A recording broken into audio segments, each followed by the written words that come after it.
ঈদযাত্রায় ঢাকা টাঙ্গাইল ঢাকা চট্টগ্রাম মহাসড়কে যানবাহনের চাপ সৃষ্টি হয়েছে। রাতে ঢাকা টাঙ্গাইল মহাসড়কের সাভারের নবীনগর থেকে বাইপাইল পর্যন্ত যানবাহনের দীর্ঘ সারি দেখা গেছে। শ্রীপুর পর্যন্ত বিস্তৃত হয়েছে যানজট। পরিস্থিতি নিয়ন্ত্রণে কাজ করছে আইন শৃঙ্খলা বাহিনীর সদস্যরা। ঢাকা টাঙ্গাইল যমুনা সেতু মহাসড়কের ২০ কিলোমিটার অংশে যানবাহন চলছে ধীর গতিতে।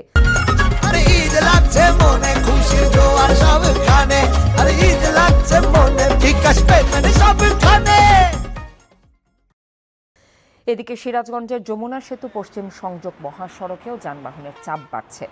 সরকারি ছুটির দ্বিতীয় দিনে বেশিরভাগ তৈরি পোশাক কারখানা ছুটি হওয়ায় শ্রমজীবী মানুষের ঢল নামে মহাসড়কে। ঢাকা ময়মনসিংহ ঢাকা টাঙ্গাইল মহাসড়কে যানবাহনের চাপ বেড়েছে কয়েক গুণ। ঢাকা মাওয়া এক্সপ্রেসওয়ে ও পদ্মা সেতু হয়ে নির্বিঘ্নে দক্ষিণবঙ্গের ২১ জেলার মানুষ নিজ নিজ গন্তব্যে ছুটছেন। এছাড়া মানিকগঞ্জের পাটুরিয়া ফেরিঘাটেও চাপ বেড়েছে।